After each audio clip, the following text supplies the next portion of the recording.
క్రీస్తునందు మీకు శుభోదయం. నీవు క్రైస్తవుడవైతే నీవు నమ్ముకొనుచున్న దేవుడు గొప్పవాడు.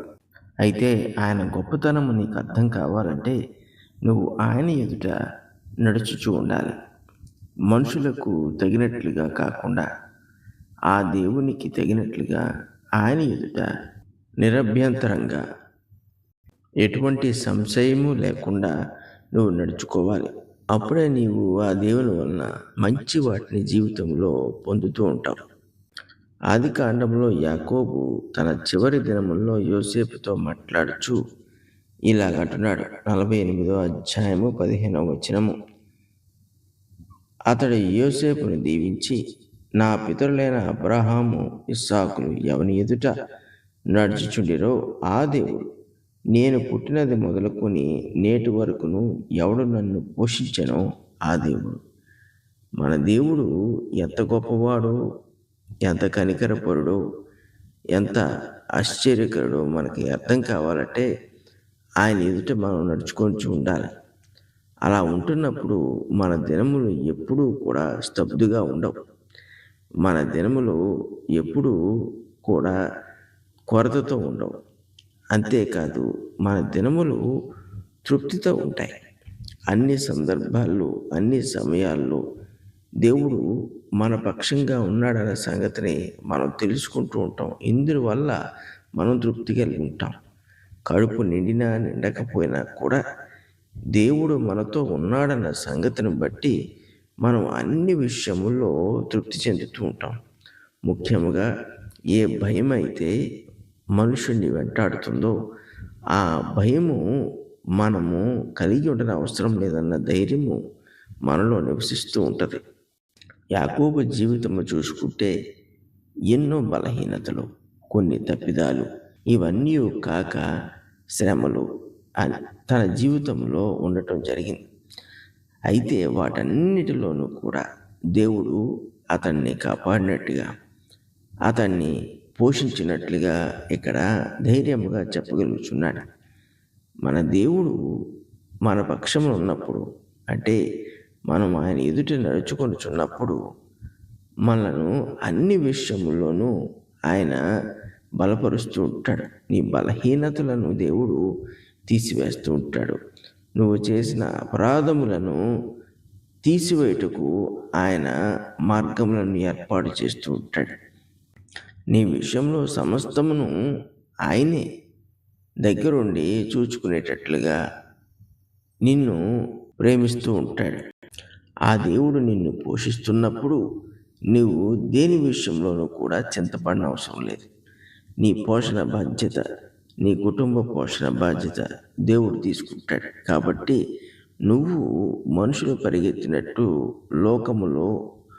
లోక సంబంధమైన వాటి వెనక పరిగెత్తన అవసరం లేదు. ఒకవేళ నీ దేవుడు అబ్రహాము, ఇస్సాకు, యాకోబును అనుసరించిన దేవుడు కాకపోతే నువ్వు దేనినైతే ఆశించి అనుసరిస్తున్నావో అదే నీ దేవుడు అవుతుంది. నీవు ఈ లోక సంబంధమైన వాటిలో దేనినైనా కూడా అధికముగా ఎంచి ఆశించిన ఎడల అదే నీకు దేవుడిగా నిలుస్తుంది. అటువంటిది నిజముగా శాశ్వతముగా ఉండదు. కాబట్టి అది నశించిపోయినప్పుడు నువ్వు నశించిపోతావు. అది తీసివేయబడినప్పుడు నువ్వు తీసివేయబడతావు.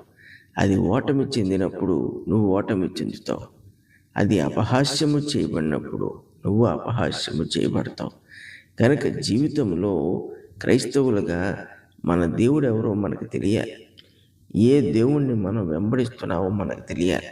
మన స్వకీయ ఆశల వల్ల మనం కలిగించుకుంటున్న వాటిని దేవుడిగా ఎంచినట్లుగా మనం బ్రతుకుచున్నట్లయితే దేవుని ఎదుట మనము నిందారహితులుగా ఉండలేము.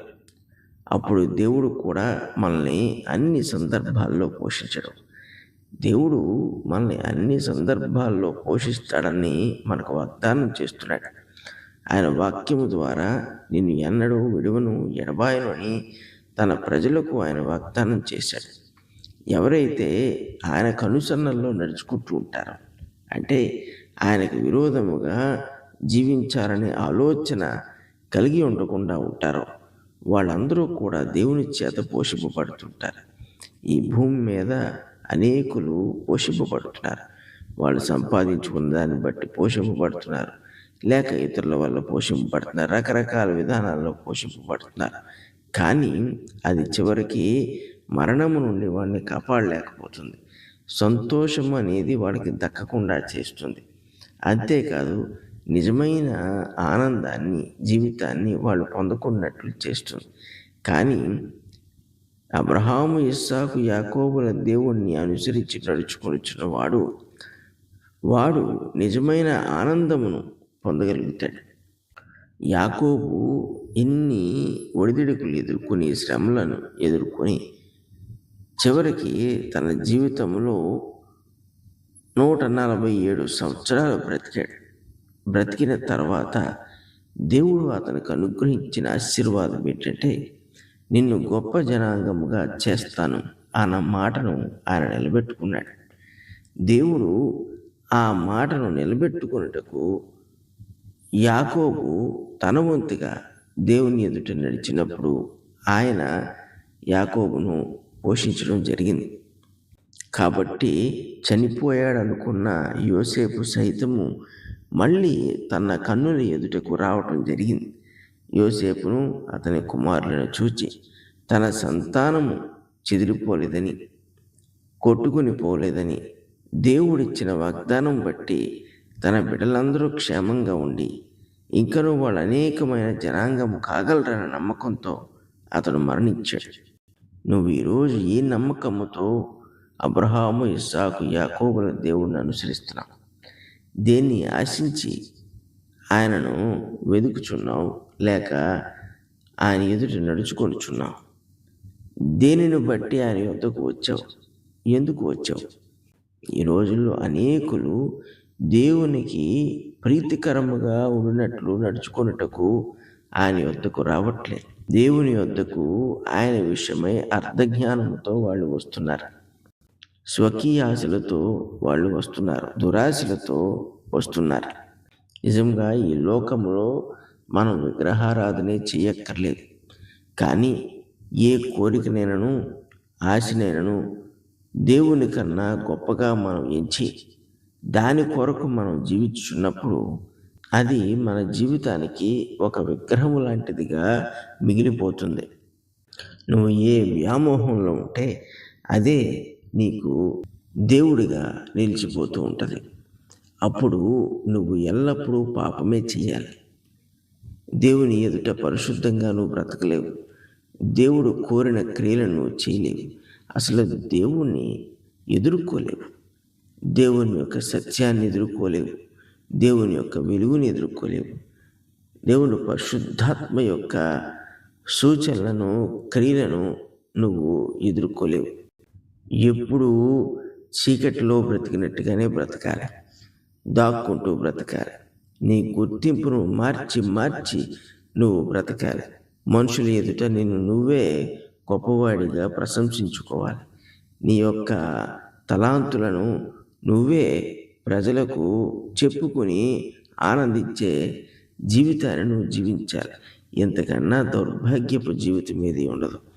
దేవుడు మనకు వెలుగును అనుగ్రహించినప్పుడు ఆ వెలుగులో నుండి మన ఖ్యాతిని దేవుడు వ్యాప్తి చెందిస్తూ ఉంటాడు. ఆ వ్యాప్తిలోనే దేవుడు తన నామాన్ని ప్రచురించుకుంటూ ఉంటాడు. దేవుని కొరకు మనం దాసులుగా ఉండి, దేవుని యొక్క వెలుగుకు మనం పాత్రలుగా ఉండి, ఆ దేవుని యొక్క నిజస్వరూపమును దేవుడే లోకమునకు మన ద్వారా ప్రత్యక్షపరుచుకునేటట్లుగా మనం జీవించినప్పుడు నిజముగా దేవుణ్ణి మనం కనపరుస్తుంటాం. అంతేకాదు, నిజముగా మనం అబ్రహాము, ఇస్సాకు, యాకోబుల దేవుని ఎదుట నడుచువారముగా ఉంటాం. నిజముగా మనకు నిత్య జీవమును దేవుడు అనుగ్రహించాడన్న ఆనందంతో మనము గొప్ప నిరీక్షణ గల వారమే బ్రతుకుతాం. ఈ లోకమును మనము ఎప్పటికప్పుడు జయిస్తూనే ఉంటాం. నీ పోషణ విషయంలో, నీ కుటుంబ పోషణ విషయంలో, నీ అవసరత విషయంలో నువ్వు ఎన్నడూ చింతించవలసిన అవసరతే రాదు. ఎందుకంటే దేవుడు నీ కొరకు అన్ని ఏర్పాట్లు ఇప్పటికే చేసి ఉన్నాడు. ఏది నీకు నష్టమైనదో అది నీ వద్దకు రానీయడు. ఏది నీకు అవసరం లేదో దానిని నీకు అనుగ్రహించడు. అంతేకాదు, నీకు దేవుడు అన్ని సందర్భాల్లో అన్ని రకములుగా నేర్పిస్తూ ఉంటాడు. నీ భక్తి విశ్వాసమును ఆయన ఎదుట సంపూర్ణమైనప్పుడు ఆయన ఎన్నడూ ఇంక నిన్ను విడిచిపెట్టడు. ఆయన నిన్ను పరీక్షించుట కంటే నిన్ను తన యొక్క నామము కొరకు ఉపయోగించుకుంటూ ఉంటాడు. ఇట్టి దేవుని ఎదుట నీవు నడుచుచున్నావా? పరిశుద్ధులకు తండ్రి, ప్రేమ కలిగిన దేవా, మీకు స్తుతులు స్తోత్రాలు. మేము మరి నీకు అనుసరణలో మసులుకొన్నట్లు మమ్మల్ని పిలిచి ఏర్పరిచి నీ జ్ఞానమును అనుగ్రహించి నీ ఆజ్ఞను తెలియజేసి నీ చిత్తమును మేము భూమి మీద జరిగించుటకు మమ్మల్ని ఎంపిక చేసుకున్నందుకు మీకు స్తుతులు స్తోత్రాలు. దానికి నమ్మకంగా జీవించుటకు సహాయం చేయండి. శరీరమును ఆస్పదము చేసుకోకుండా ఆత్మతో నాయన అంతరంగముతో మిమ్మల్ని మేము ఆస్పదముగా చేసుకుంటకు సహాయం చేయమని యేసు పరిశుద్ధ నామమున అడుగుచున్నాము తండ్రి. ఆమేన్.